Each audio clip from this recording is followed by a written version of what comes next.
Hey, salut tout le monde! Petit retour sur la journée rapidement. Deux trades qui ont été pris ce matin en live, deux wins. Vous voyez là, on peut mettre les statistiques de seulement aujourd'hui, le 9. Vous voyez 390 US, deux trades, deux wins, 195 de gains. Évidemment, les stats ne veulent rien dire dans ce cas-là, mais c'est encore un bon début de semaine. Pour l'instant, on a un mois qui est all green, seulement quand même 5-6 jours là. Lundi, c'était fermé. Lundi passé, jeudi, pas de trade qui a été pris ce matin. Quand même, deux beaux trades dans des conditions que je n'aimais pas du tout. Si on commence justement par le notebook qui avait été envoyé ce matin dans le Discord. Début de semaine sans histoire pour moi avec un CPI. Mercredi, j'avais aussi avisé que, étant donné le range, la grosse semaine négative, la grosse semaine directionnelle la semaine passée, et particulièrement vendredi, c'était pas un lundi qui m'intéressait beaucoup. Là. Session avec très peu d'intérêt de mon côté. On revient du week-end après un Monster Week et particulièrement le vendredi. Donc je m'attends encore une fois à un Inside Day, un peu plus de grind là-dedans. Bullish overall encore, session. Puis ça, on va en reparler, là. Bullish overall, honnêtement, encore une fois aujourd'hui, Morning Pop qui sell off. Je commence de moins en moins à aimer le upside overall, particulièrement avec qu'est-ce qu'on a aujourd'hui. Là. Donc, ça ne change rien, mais je voulais quand même vous le mentionner. Pour la session, j'étais relativement neutre. Les références bullish de l'or US considérant le move overnight, bearish euro. La confiance était faible pour aujourd'hui. Qu'est-ce que je mentionnais, juste pour vous mettre en contexte, là, du côté du Nasdaq, si vous regardez qu'est-ce que je voyais ce matin, mon plan initial hier à l'ouverture des futures était axé vers 18,532. Donc, quand j'ai regardé ça avant de me coucher, j'étais comme, j'espère que demain matin, on va se lever quelque part là-dedans pour pouvoir driver ça qui est A++++. Rappelez-vous, dans la weekly prep, je vous mentionnais, je vais être relativement bullish en début de semaine pour au moins un certain rally, au moins un grind-up. Le problème, c'est qu'on a grindé comme 300 points en pre-market et overnight, qu'est-ce qui a rendu là, la journée avec très très peu d'intérêt de mon côté. Mais on a quand même réussi à framer des beaux trades. Premièrement, si on regarde le premier trade qui a été pris, puis on peut aller directement là-dedans. Deux trades qui ont été pris. Je ne les ai pas remplis, donc on va les remplir ensemble. Le premier était un short ce matin, vous voyez, à 7h40. Donc en pre-market, j'ai bien aimé ce setup-là. Juste loader ça comme ça. Et on va le regarder. Vous voyez, je suis rentré. Mais en fait, j'ai les. On va le regarder directement ici. C'est supposé. OK. Donc, vous voyez qu'est-ce qu'on a là. Initialement, le focus était vers quoi? Vers la Wick Eye ici, sur le upside. J'ai pas trouvé vraiment d'entrée qui me plaisait. Regardez tout le grind-up. Regardez comme trendline, higher low, double bottom, donc double bottom ici. J'avais, évidemment, mon intérêt était particulièrement axé sur le short. Cette prise de liquidité-là n'était pas suffisante pour me faire prendre, exemple, ce rally-là, ni même celui-là. Par contre, lorsque j'ai vu qu'on a perdu comme celui-là ici, mon intérêt a commencé, je l'ai mentionné dans le Discord. Le trade était live record, by the way, va être ajouté sur TikTok et sur ma page Instagram ce soir.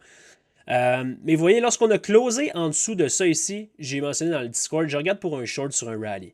Vous voyez, j'ai snappé 612, qui est littéralement comme l'entrée de ce flip-là, en ayant en tête quand même là, le void ici, le bloc, la prise de liquidité. On a eu un breakdown, on a eu un rally. Ça aurait pu être un add qui aurait été intéressant ou peut-être une entrée parfaite, mais on ne cherche pas la perfection, on cherche notre système. On a eu notre signal ici. Je me suis positionné 6 micros.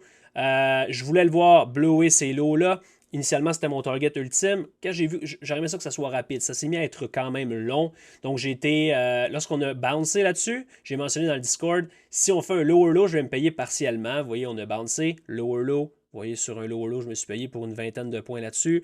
Et le runner sur le target ultime. Toujours quelques ticks, quelques points over le target lorsque je suis en pre-market. C'est une règle que j'applique. Mais on a pris ce target-là. Donc, sérieusement, c'est un très, très beau trade. J'y donnerais comme un 4 étoiles, ce trade-là. Le profit target était vraiment là. Le target ultime, en fait, 18,582. Donc, on a marqué 18,582. Le stop loss était à. Juste aller voir ici, là, je l'avais mentionné à 26, 18,626. Donc, 18,626. Ça donne un risk reward qui était de 2 pour 1. J'ai réalisé 1,6 là-dessus. Donc, très content de ce trade-là. Le setup que j'ai utilisé, c'est un flip, mais également un void. Donc, c'est la raison pour laquelle je suis rentré dans ce setup-là. Les conditions, on avait un bias qui était neutre. Honnêtement, on peut mettre ça comme ça. On est 2 semaines window pré-OPEX, donc ça, il faut que je le mentionne, c'est important, c'est quelque chose que j'ai ajouté également, et c'est pas mal les seules conditions, il n'y avait pas de nouvelles là-dessus. Du côté du playbook, qu'est-ce qu'on avait comme stratégie? Ben, c'est une run sur la liquidité parce que je ne peux pas parler de reversal parce que j'ai pas joué le reversal. Donc, je me suis pas positionné dans le high et ni même dans celui-là. J'ai attendu la confirmation, donc, c'est une run sur la liquidité. Le bias était relativement clair pour moi. Il y avait beaucoup, beaucoup, beaucoup trop de choses qui étaient laissées en place sur le downside. La liquidité était prise sans moi. C'est en pre-market. On a eu une belle consolidation. 50% retest. Je ne sais pas si on peut appliquer ça, mais on doit être pas loin certainement. Vous voyez là, je considère que c'est quand même, c'est pas 50%, mais au moins on était conscient qu'on était sur un rallye. Base solide, je le mentionnerai pas parce que honnêtement, c'est un peu comme la semaine passée. Rappelez-vous, il y a un trade que j'ai pris où ce que j'y ai fait, c'est copier-coller de ça. Si vous écoutez là, la vidéo, je crois que c'est mercredi. C'est un copier-coller. Je n'ai pas fait confiance à la prise de liquidité en pre-market. Qu'est-ce qui fait en sorte que je ne short pas dans la force? Je veux attendre une confirmation. C'est exactement la même chose qui a été faite. Donc, je ne peux pas mentionner qu'il y a eu un big move qui est clair sur la prise de liquidité. J'ai eu besoin de la confirmation. J'ai scale out, target ultime a été frappé et c'est un risk reward de plus que 2 pour 1. Donc, très très beau trade qui a été pris ce matin, qui me plaçait quand même en bonne posture. Là. On parle de comme 277 US, 260 en dehors des commissions. Donc, à ce moment-là, mon plan pour la suite était vraiment de ne pas reprendre de trade. Par contre, si on se met un peu en contexte, on va sur Nasdaq, ce que je mentionnais, c'était vraiment mon intérêt vers évidemment, la Wick Eye qui est ici, on l'avait tapé, comme je viens de vous mentionner, c'était pas suffisant à mon goût, donc je m'attendais à ce qu'on aille plus haut. Et vu qu'on avait quand même le Void Overhead, c'est toujours le genre de choses que je mentionnais, on risque de breaker ça, spiker à l'intérieur de tout ça. Je voudrais que 50% donne une résistance. C'est ce qu'on a vu. Personnellement, je regardais le SP500 du coin de l'œil, comme toujours. Et lui, la raison pour laquelle je mentionnais que le Nasdaq devrait puncher un petit peu plus haut, c'était le fait que la Wick High de 11 heures, ici, vous voyez le Swing High, n'avait pas été take-out en pre-market et pas été take-out non plus à l'open. Si vous êtes dans le Discord, vous avez écouté le live ou si vous ne l'avez pas écouté, je vous invite à l'écouter, ils sont enregistrés. Mais c'était comme, il n'y avait vraiment rien qui m'intéressait. La seule chose que je vous ai dit à partir du moment où à 9h40, on a créé le void sur le downside, c'était pas comme regarder pour un short. C'était, on va regarder. Premièrement, le short aurait pu être très bien justifié, by the way, parce que des lots qui sont là, la structure n'était pas très très jolie, donc ça ne m'intéressait pas d'être agressif sur l'upside, mais considérant que c'est ça notre focus, j'avais un peu plus d'intérêt sur le upside. Lorsque j'ai vu qu'on a break it down, je mentionnais si on a un close over 54,66, j'aime le long. J'aime entre guillemets, parce que j'aime pas vraiment ça, j'aimais pas les conditions, mais j'aime le long. On a eu le breakout, close over. Initialement, je n'avais pas vraiment prévu le prendre, ce trade-là, mais le retest a tellement été joli que je n'avais pas le choix de le prendre. Vous voyez là, je suis positionné sur l'entrée de ce void-là avec un stop loss autour de 62-75 pour très très minime et un target qui était évidemment la wick high. Vous voyez, je me suis payé dans la force. Là, ici, c'est un peu. En fait, c'est une mauvaise sortie, entre guillemets. J'ai comme fermé le trade avec TradingView pendant que la wick dropait. Il y a comme toujours un petit délai. Anyway, comme perdu un point là-dessus. Mais c'est un trade seulement de 2 points. Mais je veux prendre le temps de vous expliquer, puis je l'ai fait en live, mais je vais le refaire ici. Pourquoi que j'ai pas laissé le target rider? Puis au final, il l'a ridé, puis mon stop là, ça aurait jamais été invalidé. Même à la limite, si j'avais juste tradé mon stop sur des swing low, j'aurais vraiment resté dans le trade. Par contre, qu'est-ce que j'expliquais, c'est que ce n'est pas des conditions, considérant tout le grind-up overnight, la base qui n'est pas très solide, le fait que le Nasdaq était dans un élément de résistance important, et le fait que le price action ne réagisse pas comme personnellement je voulais le voir réagir. Ça veut dire quoi? Là, avant de prendre ce trade-là, je l'ai mentionné, j'ai dit je veux voir un break, un retest, puis une run. Qu'est-ce qu'on a eu? On a eu un break, un retest, un higher high. Puis on a commencé à passer du temps, puis passer du temps, puis passer du temps, puis passer du temps. Puis finalement, on l'a livré right.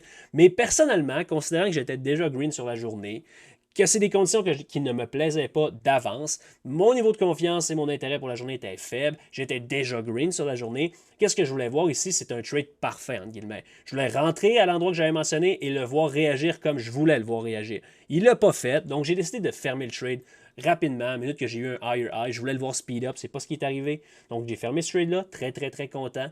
Malgré que c'est juste comme 100$, c'est 2 points. Mais c'est quand même 100$ x 10, donc c'est quand même un trade intéressant.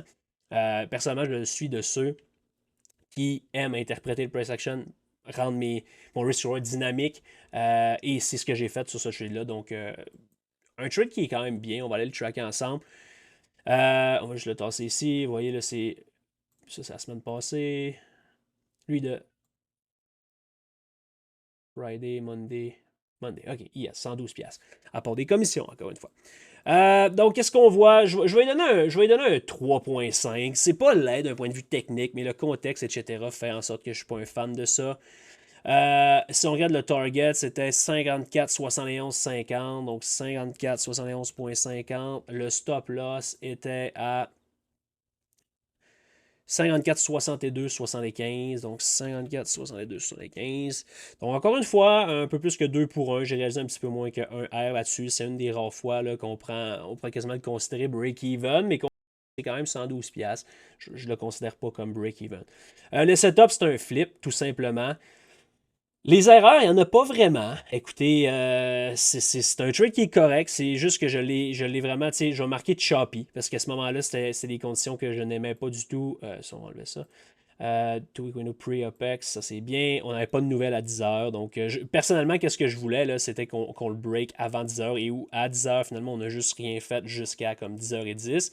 Avant de trouver un reversal qui est assez clean, honnêtement. Le call-out en live, personnellement, ça ne m'intéressait pas de prendre d'autres trades, mais je mentionnais surveiller le void qui était ici. Regardez l'endroit. Ces zones-là sont données, sont expliquées en pre-market. En pre-market, ce matin, je vous mentionnais, je voudrais le voir naviguer vers là avant de voir du downside. Le problème, encore une fois aujourd'hui, c'est qu'on a quand même offert un petit downside, malgré que je vous disais, bon, c'est peut-être pas le plus clean, là, puis avec raison, c'est ce qu'on a bâti a été effacé après le reversal. Donc sérieusement, cette rundown-là était de toute beauté. Si vous avez eu la patience d'attendre ça, la prise de liquidité et le move, ben, chapeau, c'est comme ça qu'il faut que vous travaillez. Personnellement, j'ai pris un beau trade dans le pre-market, qu'est-ce qui faisait en sorte que j'avais plus vraiment d'intérêt pour la session au complet, mais ça demeure quand même que le vrai mouvement là, est arrivé un petit peu plus tard aujourd'hui. Si on va remplir le playbook ici, honnêtement, ça aussi, c'est une run sur la liquidité directement. Le bias peut cocher qui est clair. La liquidité a été prise sans moi, ben, je veux dire, il y a quand même eu ça ici là, que je pourrais considérer. C'était à l'open. On a une consolidation, une prise de liquidité. Est-ce qu'on peut vraiment dire qu'on a une prise de liquidité? Oui, considérant ce swing low-là. Donc, on peut cocher ça. 50% entrée retest également. Base solide. Je ne suis pas prêt à cocher ça. Scaling out, on peut dire ça. Risk reward qui était à plus que 1 pour 1 initialement. Donc, c'est ce qui donne le trade pour aujourd'hui. Donc, ça va être pas plus compliqué que ça. Journée intéressante. Personnellement, je m'attendais, comme je l'ai mentionné dans la weekly prep, à avoir un range aujourd'hui. Oui, je sais, ça paraît très volatile comme ça, mais si vous regardez la daily chart, au final, on est encore à l'intérieur de la chandelle de vendredi et je serais relativement surpris qu'on sorte de ça aujourd'hui. Tout est possible dans des conditions comme on a actuellement. C'est déjà une belle réaction sur le rebond qu'on voit, mais personnellement, là, je serais personnellement, c'est sûr à 100% qu'il n'y a plus rien qui m'intéresse dans cette journée-là. Demain est un nouveau jour. On verra qu'est-ce qu'il y en est. Si jamais vous regardez ça en direct ou pas longtemps, là, personnellement, je surveillerai ça. C'est comme la ligne dans le sable pour la session de ce matin. Là. Si on est capable de reclaim là-dedans, on risque de retourner naviguer quelque part là-dedans. Si on rejette ça, je pense qu'on peut aller chercher le double bottom qu'on a formé. Holy shit, ça c'est juicy là. J'espère avoir la chance de garder ces niveaux-là pour demain. Je ne sais pas si on va pouvoir se reparler. En fait, on va se reparler demain. Je ne sais pas s'ils vont être en place, mais ce serait quand même intéressant que demain, je vous dise hey, regardez ça, le setup en plus qu'on a pris vers les niveaux que je vous ai mentionnés aujourd'hui. Je reste là-dessus. Je vous souhaite une belle journée. Salut.